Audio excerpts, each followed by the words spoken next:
Welcome back to Dhananjay IAS academy. Hope you all are doing well and studying hard. So today 16 February start करते हैं अभी तक के जितने भी करंट डेवलपमेंट्स हुए हैं जो आपके आने वाले एग्जाम्स के लिए इंपॉर्टेंट होंगे उसके एनालिसिस और डिस्कशन के साथ। सो स्टार्ट करते हैं।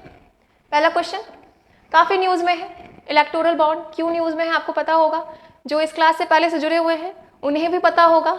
क्या पता होगा कि ये इलेक्टोरल बॉन्ड क्या है, इसके प्रोविजंस क्या है, इसके सिग्निफिकेंसेस क्या है, इससे एसोसिएटेड चैलेंजेस क्या है। क्यों पता है? क्योंकि इससे पहले भी कुछ दिन पहले ही हमने ये बहुत अच्छे से डिस्कशन किया था। क्यों किया था? क्योंकि एक रिपोर्ट आई थी, उस रिपोर्ट में कहा गया था कि जो भी हमारी रूलिंग पार्टी है दैट इज बीजेपी, उन्हें जो भी डोनेशन मिल रहा है वो 54% उनका डोनेशन कहाँ से आ रहा है?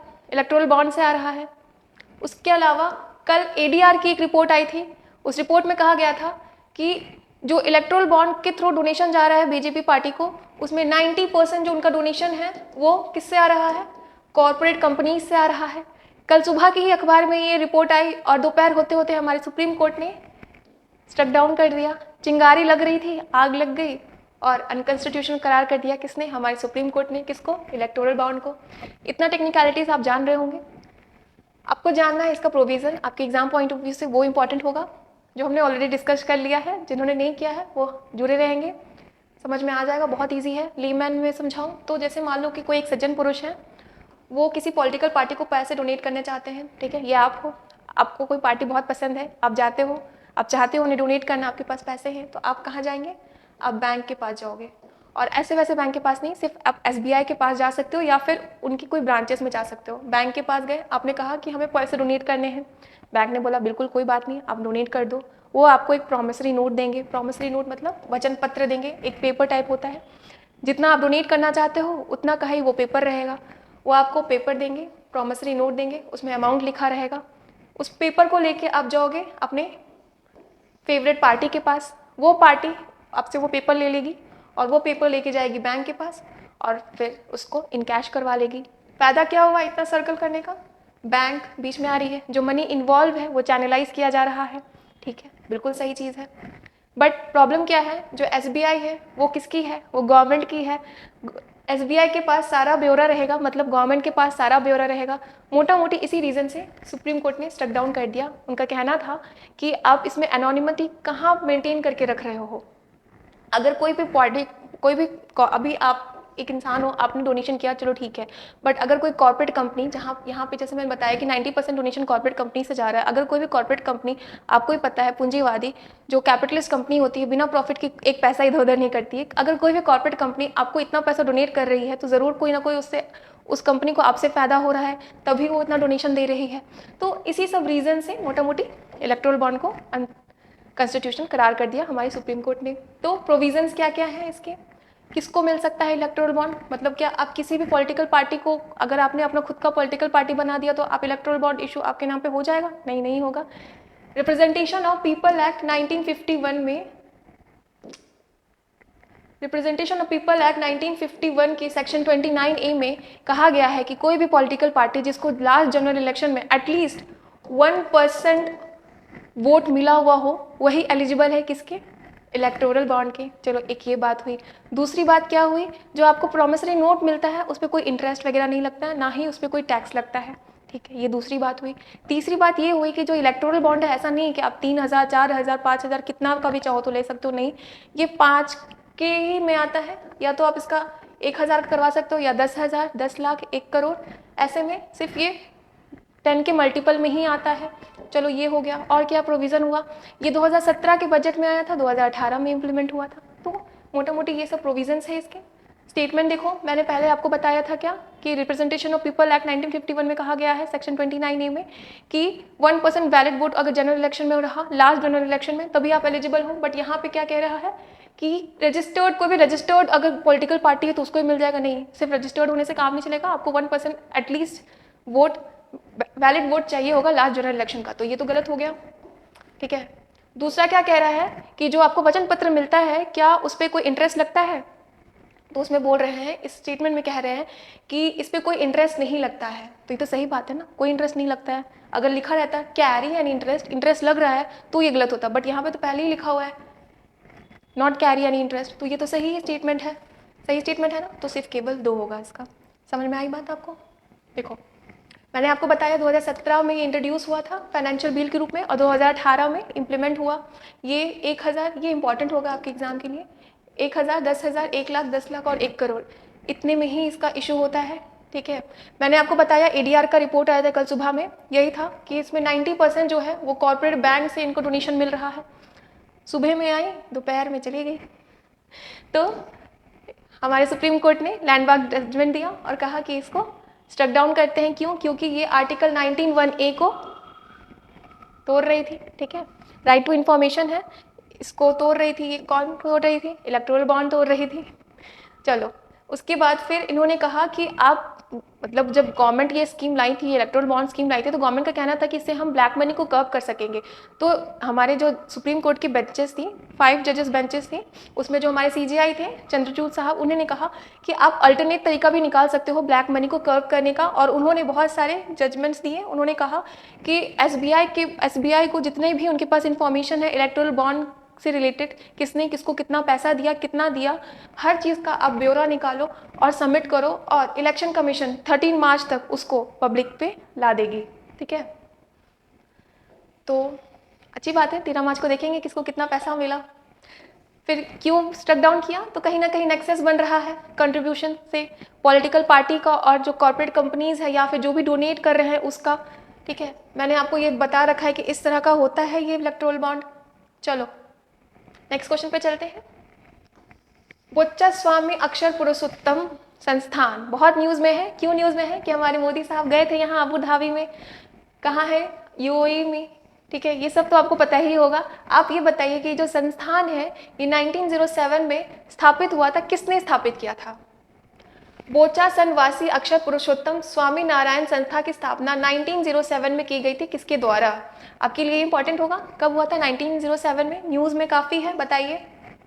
एलिमिनेट करते हैं, जो हिस्ट्री वाले हैं बहुत आराम से कर देंगे, जो थोड़ा सा भी हिस्ट्री पढ़ रहे हैं। राधाकांत देव, धर्मसभा, केशव चंद्र सेन, ब्रह्मो समाज ऑफ इंडिया, दयानंद सरस्वती, आर्य समाज, बचा क्या? शास्त्री महाराज। तो ये जो बोचन स्वामी अक्षर पुरुषोत्तम संस्थान है, ये किसने किया है स्थापित? शास्त्री महाराज जी ने किया है। कब किया है? 1907 में किया है। करंट से रिलेटेड है, हमारे मोदी साहब ने इनॉग्रेट किया है इनका मंदिर, जो अबू धाबी में है। अबू धाबी का ये पहला मंदिर होगा और ये नागर स्टाइल में है। ठीक है, एग्जाम पॉइंट ऑफ व्यू से इतना तो बच्चों को भी पता होगा, पर हमारे जो एग्जाम सेटर, क्वेश्चन सेटर हैं, वो जानते होंगे कि तो बच्चे को पता है। हम कुछ ऐसा निकालेंगे जो बच्चे भी गुम हो जाए कि अरे ये क्या पूछ लिया। तो क्या पूछ लिया? 1907 शास्त्री महाराज। और ये है मंदिर जिसकी स्थापना हो रखी है, जिसका कल इनॉग्रेशन हुआ था। चलो, 1 नेशन 1 इलेक्शन, ये भी पढ़ाया है, बहुत अच्छे से पढ़ाया है। सिग्निफिकेंस क्या है, फायदे क्या है, लोग इसके अगेंस्ट में क्यों हैं। अभी हाल ही में तमिलनाडु सरकार ने रेजोल्यूशन पास किया है कि ये हम अपने स्टेट में नहीं होने देंगे, इसीलिए करंट में है। इसकी एक कमेटी स्थगित की गई थी, बनाई गई थी, 8 मेंबर कमेटी थे। इसमें इनमें से कौन नहीं है इस कमेटी में? 8 मेंबर की कमेटी बनाई गई थी, जिसका हेड हमारे रामनाथ कोविंद जी ने किया था। इनमें से कौन नहीं है इसमें? एग्जाम में पूछ लिया जाता है, निम्नलिखित में से कौन रामनाथ कोविंद की अध्यक्षता में गठित 1 नेशन 1 इलेक्शन कमेटी के सदस्य नहीं हैं? अब बताइए। मैंने बताया है अच्छे से 1 नेशन 1 इलेक्शन के फायदे क्या है। मोटा मोटी फायदा तो ये हो गया, सबसे पहले मनी, हर चीज़ घूम फिर के यहीं पे आ रही है। 1 electoral bond, money, 1 nation 1 election, money, पैसे बचेंगे, बहुत पैसा खर्च होता है इलेक्शन में। दूसरा, हमारी आर्म फोर्स जो होती है वो मोबिलाइज होती हैं हमेशा, तो उनका मोबिलाइजेशन कम होगा। तीसरा क्या फ़ायदा होगा? आप देखते होंगे हमेशा आए दिन हर स्टेट में इलेक्शन होते रहते हैं, तो हमारे जो पॉलिटिकल लीडर्स हैं वो जो ऑफिशियल काम ना करके इलेक्शन टूर में रहते हैं, तो उनका भी टाइम बचेगा। चलो, ये फ़ायदा हो गया। अगेंस्ट क्यों है इसके? कितना अच्छा चीज़ है, पैसा बच रहा है, सब कुछ तो पैसा ही होता है, क्यों अगेंस्ट है फिर? ये कह रहे हैं कि ये फेडरलिज्म को खतरा दे रहा है। फेडरलिज्म को खतरा है। कैसे खतरा है? अगर आप मान लो इलेक्शन पे जाते हो, 1 नेशन 1 इलेक्शन कंडक्ट करवाया जा रहा है, आपने गए आपने वोट डाला, अब आप वोट डालने के लिए गए तो आप भी जान रहे हो जो नेशनल रूलिंग पार्टी है उनका अलग ही फेम है, उनका अलग ही क्रेज़ है। रीजनल पार्टी को कौन फिर देखेगा? जो स्टेट पार्टी है उसको कौन देखेगा उस टाइम पे? तो कहीं ना कहीं फेवर हो जाएगा नेशनल पार्टी का, बिल्कुल हो जाएगा। रीजनल पार्टी जो अभी हमारे लोकल मुद्दे को डालती है, इश्यूज़ को सेंट्रलाइज करती है, क्या वो उनका जो प्रेजेंस है वो कम नहीं हो जाएगा? बिल्कुल कम हो जाएगा। तो इसीलिए बहुत सारी पार्टियाँ, बहुत सारे लोग इसके अगेंस्ट में हैं। अभी कमेटी बनाई गई है रामनाथ कोविंद जी के अंडर में, 8 मेंबर कमेटी है, इसमें से कौन नहीं है आप ये बताइए। अमित शाह कौन है, बहुत अच्छे से जानते हैं, हमारे होम मिनिस्टर है और कोऑपरेटिव मिनिस्टर है। एनके सिंह अभी तो नया आ गया 16 फाइनेंस कमीशन, बताइए जल्दी से कौन बने हैं इसके चेयरमैन। 16 फाइनेंस कमीशन के बताइए, ये किसके थे, ये 15th के थे। एस सोमनाथ ये कौन है, ये इसरो के चेयरमैन है। अधीर रंजन चौधरी ये कांग्रेस से रिलेटेड है। तो अब मैंने जब इतना कुछ बता दिया तो आपको लगेगा कि अरे यार ये तो कांग्रेस से रिलेटेड है, बाकी सब तो कहीं ना कुछ पोस्ट को होल्ड कर रहे हैं ऑफिस के, शायद ये हो सकते हैं अधीर रंजन चौधरी। अगर आपको ऐसा लग रहा है तो आप गलत हैं, इसका आंसर होगा एस सोमनाथ जी। अधीर रंजन चौधरी जी हैं इस कमेटी के मेंबर। चलो तो मोटा मोटी आप मेन नाम याद रखो, 8 नाम याद नहीं रहने वाला है। तो एक तो मैंने बता दिया अधीर रंजन चौधरी, हमारे होम मिनिस्टर साहब अमित शाह, ठीक है। उसके बाद फिर एनके सिंह आप याद रख सकते हो, और एक गुलाम नबी आज़ाद, उनके अलावा सुभाष सिंह कश्यप, हरीश साल्वे और संजय कोठारी, ये सब लोग भी इस कमेटी के मेंबर हैं। मैंने बताया कि तमिलनाडु ने 1 नेशन 1 इलेक्शन के अगेंस्ट रेजोल्यूशन पास किया है, ठीक है। ये है एम के स्टालिन जी। कौन है एम के स्टालिन बताइए। चलिए बहुत ही न्यूज़ में था, एसेंट मिल गया, कब मिला आप ये बताइए। राष्ट्रपति द्रौपदी मुर्मू ने सार्वजनिक परीक्षा अनुसूचित साधनों की रोकथाम विधेयक 2024 को अपनी सहमति दे दी। कौन से दिन दी। 1 डे एग्जामिनेशन में स्टेट पीसीएस में आपने देखा होगा कि डेट पूछ देते हैं, जब इस तरह का इंपॉर्टेंट बिल पास होगा तो जरूर डेट पूछ सकता है। तो आपको याद रखना है कि कब पास हुआ था, किस दिन मैम ने एसेंट दिया है बताइए।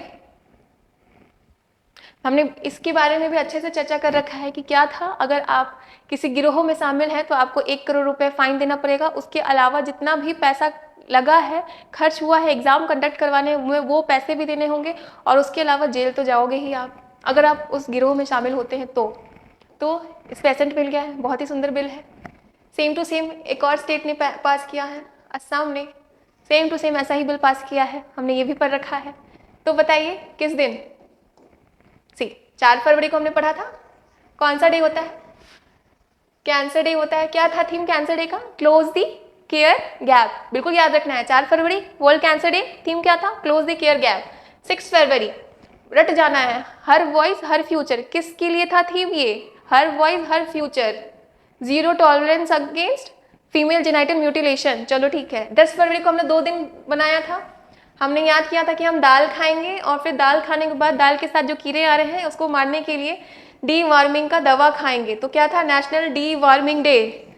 कब बना था, 10 फरवरी को। पल्स का क्या था theme, pulse nourishing soil and people. और नेशनल डी वार्मिंग डे का क्या था, एलिमिनेट STH सॉइल ट्रांसमिटेड हेल्मेंट्स। चलो ये हो गया, बचा क्या, 10 फरवरी बिल्कुल।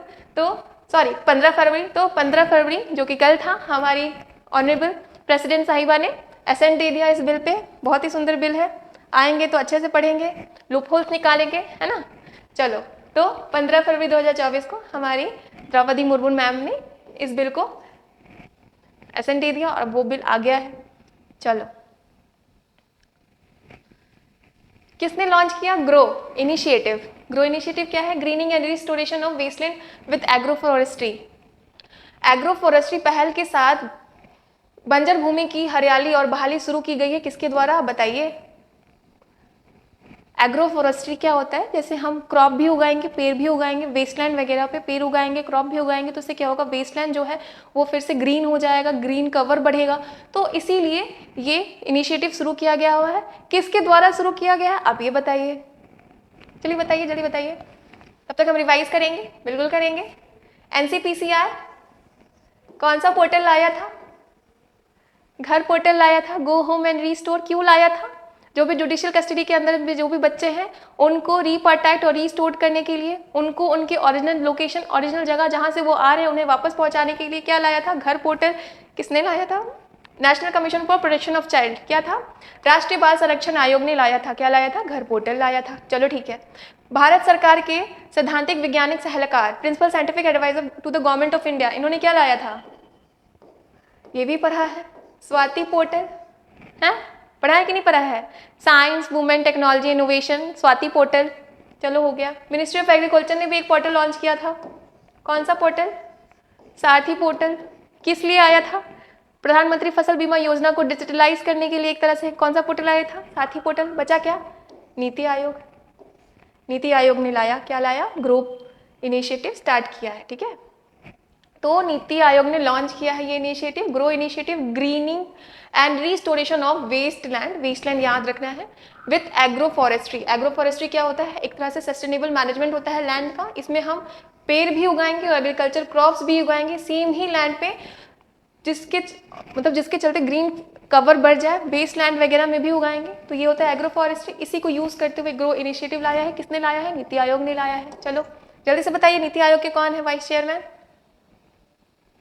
बताइए जल्दी, तब तक आगे बढ़ते हैं। राजनाथ सिंह ने statue of general Bipin Rawat ji का स्टैच्यू स्टार्ट किया है। कहाँ पे किया है आप ये बताइए। राजनाथ सिंह ने हाल ही में किस राज्य में जनरल बिपिन रावत की प्रतिमा का अनावरण किया है, अनवील किया है? Statue of general Bipin Rawat हमारे पहले सीडीएस थे, चीफ डिफेंस ऑफ स्टाफ, ठीक है। बताइए कौन से स्टेट में इनका स्टैच्यू को अनवील किया है हमारे राजनाथ सिंह जी ने? एलिमिनेट करें क्या? बिल्कुल करते हैं। तेलंगाना, क्या पढ़ा था हमने तेलंगाना को लेके? बहुत कुछ पढ़ लिया है अभी तक, जल्दी जल्दी रिवाइज करते हैं। कल हमने हुक्का पार्लर बंद करवाया था, किसने बंद करवाया था? तेलंगाना में बंद करवाया था। और क्या हुआ था तेलंगाना में? हमने म्यूजियम बनवाया था, डिजिटल म्यूजियम बनवाया था भारत से रिपोजिटरी के अंडर में, ठीक है। चलो और क्या करवाया था हमने तेलंगाना में? एक तो हो गया म्यूजियम बना लिया, एक हो गया हुक्का पार्लर बंद करवा लिया, ऊपर से एक और हमने कुछ किया, जल्दी बताइए, तब तक आगे बढ़ते हैं। उत्तराखंड में हमने क्या करवाया है? यूसीसी आया है, बिल्कुल आया है। हरियाणा का भी हमने पढ़ा है, क्या पढ़ा था अभी हाल ही में? दीनबंधु छोटे राम थर्मल पावर प्लांट कहाँ बना है? हरियाणा में। उड़ीसा में भी एक बना है, क्या बना है? Talabira national Talabira thermal power project. Talabira thermal power project कहाँ बन रहा है? उड़ीसा में बन रहा है। क्या था इसमें खास? इसमें खास था कि हम बायोमास को फायरिंग करेंगे, थोड़ा सा कोयला निकाल के बायोमास डालेंगे जिसके चलते पोल्यूशन कम हो जाए। चलो ये हो गया। तेलंगाना से पूछ रहा था मैंने, क्या हमने एक और पढ़ा है? बिल्कुल पढ़ा है। कंवल नेशनल पार्क कहाँ था? तेलंगाना में था। चलो तो इसका आंसर है उत्तराखंड। उत्तराखंड में हम राजनाथ सिंह जी ने स्टैच्यू अनवील किया है हमारे जनरल बिपिन रावत जी का। तो नमन कर रहे हैं। देहरादून में खोला है, डिफेंस मिनिस्टर हमारे राजनाथ सिंह जी ने अनवील किया है इनका स्टैच्यू। चलो आगे बढ़ते हैं। वाइमर ट्रायंगल नाम सुना है? क्या होता है? निम्नलिखित में से कौन सा क्षेत्रीय गठबंधन का हिस्सा है जिसे वाइमर ट्रायंगल भी कहा जाता है? बताइए। वाइमर ट्रायंगल अभी न्यूज में है, एक रीजनल अलायंस है। तो इसमें से कौन है वाइमर ट्रायंगल? कल पढ़ाया था मैंने, European free trade agreement, India के साथ उनका नेगोशिएशन चल रहा है जेनरिक मेडिसिन को लेके। तो यूरोपियन फ्री ट्रेड एग्रीमेंट में हमने बताया था कि 4 कंट्रीज थे। इसमें 4 कंट्रीज है, ये ऐसे कंट्री हैं जो यूरोपियन यूनियन का पार्ट नहीं बनना चाह रहे थे, इसलिए इन्होंने अपना अलग से एक गुट बना लिया। ये यूरोपियन यूनियन के साथ ट्रेड तो करते हैं बट ये यूरोपियन यूनियन का पार्ट नहीं है। तो इसमें कौन से आते हैं? इसमें लेकिस्तान आता है, नॉर्वे आता है और स्विट्जरलैंड आता है, और इसके अलावा एक और कंट्री बच गया, कौन सा? आइसलैंड, ये आता है। तो बचा क्या? जर्मनी। तो जर्मनी वाइमर ट्रायंगल का पार्ट है। हमने जर्मनी को लेकर एक और न्यूज पढ़ा है, जल्दी से बताइए क्या पढ़ा था? बिल्कुल पढ़ा था, आईवीएफ किया है। किसमें किया है आईवीएफ? व्हाइट राइनो में किया है। चलो तो लेकिस्तान, नॉर्वे, स्विट्जरलैंड और आइसलैंड ये पार्ट है ईएफटीए के। हमने ये कल पढ़ा था। आज हमने जाना कि वाइमर ट्रायंगल, इसमें 3 कंट्रीज आती हैं, एक हो गया आपका जर्मनी, एक हो गया फ्रांस और एक हो गया पोलैंड। इन तीनों ने मिलके वाइमर ट्रायंगल स्टार्ट किया था। कब किया था? 1991 में। ये अभी न्यूज में क्यों है? क्योंकि ये कह रहे हैं कि हम फिर से वाइमर ट्रायंगल को रिवाइव करेंगे ताकि अपना प्रेजेंस यूरोप में दिखा सके कि हम भी पावर हैं। क्यों ऐसा कह रहे हैं? क्योंकि अभी अमेरिका में इलेक्शन होने वाला है और लोगों को लग रहा है, ऐसा देखा जा रहा है, हवा ऐसी चल रही है कि लग रहा है कि ट्रम्प वापस आ जाएंगे। और ट्रम्प अगर वापस आ जाएंगे तो कहीं ना कहीं वो थोड़े से रशिया को लेके वीक है, ठीक है। तो रशिया फिर से अग्रेसिव हो सकता है। अभी रशिया और यूक्रेन का वार चल रहा है तो इसका बहुत बड़ा असर, बहुत बड़ा घाटा यूक्रेन को पड़ेगा। इसीलिए फ्रांस, जर्मनी, पोलैंड जो वाइमर ट्रायंगल के मेंबर्स हैं वो रिवाइव करना चाह रहे हैं अपने इस ग्रुपिंग को, ताकि वो यूक्रेन को बैक कर सके और यूरोप को फिर से पावरफुल बना सके। तो मैप पे चलते हैं, देखो साथ में ही है, ये है यहाँ पे फ्रांस, जर्मनी, पोलैंड, ये तीनों मिलके बनाते हैं वीमर ट्रायंगल। ठीक है, न्यूज़ में था, बिल्कुल जानना है। चलो नेक्स्ट क्वेश्चन पे चलते हैं। रिवीजन कर लेंगे, बिल्कुल नहीं याद रहेगा। अभी लग रहा है कि अच्छा EFT भी पढ़ लिया, वीमर ट्रायंगल भी पढ़ लिया, कंफ्यूज हो जाएंगे, मैं भी हो जाती हूँ, इसमें कोई बड़ी बात नहीं है। बट रिवीजन करना इंपॉर्टेंट है, पढ़ना इंपॉर्टेंट है। एक बार पढ़ लिया बट 10 बार कम से कम रिवीजन करना होगा। ठीक है, चलो काजी नींबू स्टेट फ्रूट डिक्लेयर हुआ है, कौन से स्टेट ने किया है बताइए। हाल ही में काजी नींबू को किस राज्य के द्वारा राज्य फल घोषित किया गया है? ऑप्शंस हैं, एलिमिनेट करेंगे, बिल्कुल करेंगे। त्रिपुरा, क्या है यहाँ पे, पढ़ा था कुछ? सिपाही जाला नेशनल पार्क। क्यों था ये न्यूज़ में? क्योंकि यहाँ पे हमने रिलोकेट किया था कुछ एनिमल्स को, कुछ बर्ड्स को, ताकि उनका कंजर्वेशन किया जा सके। कहाँ किया था? सिपाही जाला में। कहाँ है? त्रिपुरा में है। चलो ठीक है। उड़ीसा, कल ही पढ़ा था, फोर्थ बायोडाइवर्सिटी साइट बना है गुप्तेश्वर फॉरेस्ट, महादेव गुप्तेश्वर मंदिर के बगल में ये फॉरेस्ट है। अब उड़ीसा का चौथा बायोडाइवर्सिटी साइट है। कहाँ है? उड़ीसा में है। गोवा में भी हमने कुछ पढ़ा था, क्या पढ़ा था? बहुत बार पढ़ लिया है, फिर से पढ़ेंगे। इंडिया एनर्जी वीक, ONGC, सी सर्वाइवल, कहाँ? गोवा। चलो ठीक है। असम में भी पढ़ा था, अभी मैंने बताया same to same ditto copy catch. क्या वो जो चीटिंग वाला बिल था इन्होंने भी अडॉप्ट कर लिया। और क्या पढ़ा था? डिब्रूगढ़ असम में क्या बन रहा है? हॉस्पिटल बन रहा है। किस चीज का हॉस्पिटल बन रहा है? नॉर्थ ईस्ट का पहला नेचुरोपैथी और योगा के लिए हॉस्पिटल। कहाँ? असम में। तो बचा क्या यार, एलिमिनेट कैसे करेंगे? अब काजी नींबू असम का अब डिक्लेयर हुआ है स्टेट फ्रूट। ठीक है, और ये वहां से इसको GI टैग भी मिला हुआ है। किसे? काजी नींबू को। ये काजी नींबू बहुत ही न्यूट्रिशियस होता है, विटामिन C से भरपूर होता है। आपकी बॉडी में जो फ्री रेडिकल्स होते हैं उसको हटाता है। क्या हटाता है? काजी नींबू हटाता है। इसको वहाँ का GI टैग भी मिला हुआ है। कब मिला था? 2019 में मिला था। चलो काफ़ी फैक्चुअल है। WHO द्वारा नेल्सन मंडेला अवार्ड किसको मिला है? स्वास्थ्य संवर्धन के लिए WHO नेल्सन मंडेला पुरस्कार से किसे सम्मानित किया गया है बताइए। रिवीजन करते हैं, बिल्कुल करते हैं। Neema Sirikhani, photographer of the year, people choice award. कौन सा फोटो? वो पोलर बियर वाला जो बर्फ के टुकड़े पे सो रहा था, वो वाला फोटो के लिए। ओलेग कोनोनेंको, क्या मिला था इनको? कुछ मिला नहीं था। इन्होंने 2.5 साल स्पेंड किया है स्पेस में। कोई बड़ी बात है? बिल्कुल बड़ी बात है यार, इससे ज़्यादा किसी ने इतना स्पेस में टाइम स्पेंड किया ही नहीं है। किसने किया है? Oleg Kononenko. फिर S सोमनाथ, अभी मैंने बताया इसरो के चेयरमैन है, बट इनको भी एक अवार्ड मिला है। कौन सा अवार्ड? KP Nambiar award. तो बचा क्या? नीम हंस। तो नीम हंस जो है बेंगलुरु में, उन्हें मिला है नेल्सन मंडेला अवार्ड। किसके द्वारा? WHO के द्वारा। तो नीम हंस क्या है? National institute for mental health and neuro science, इसको मिला है नेल्सन मंडेला अवार्ड WHO के द्वारा। ठीक है, क्योंकि ये प्रमोट करता है मेंटल हेल्थ को। चलो लास्ट क्वेश्चन, काफी फैक्चुअल। स्टेरिनीमा एडम्सी हाल ही में देखा गया है, क्या है ये बताइए। हाल ही में खबरों में देखी गई स्टेरिनीमा एडम्सी क्या है? बहुत ही अच्छी चीज है ये, मजा आ जाएगा अगर आ गया तो, इतनी अच्छी चीज है। बताइए, नीचे से स्टार्ट करते हैं, बिल्कुल करते हैं। DNA वायरस को लेके हमने कुछ पढ़ा था, कल ही पढ़ा था। क्या पढ़ा था? Alaska post pox. अभी हाल ही में एक इंसान की मृत्यु हो गई है, इसको कॉन्ट्रडिक्ट करने के बाद पहली ऐसी डेथ देखी गई है अलास्का पॉक्स से। क्या है ये? डबल स्ट्रैंडेड DNA वायरस है। डबल स्ट्रैंडेड DNA वायरस है। क्या है? Alaska pox. चलो ठीक है। फ्लाइंग डायनासोर पढ़ा हुआ है।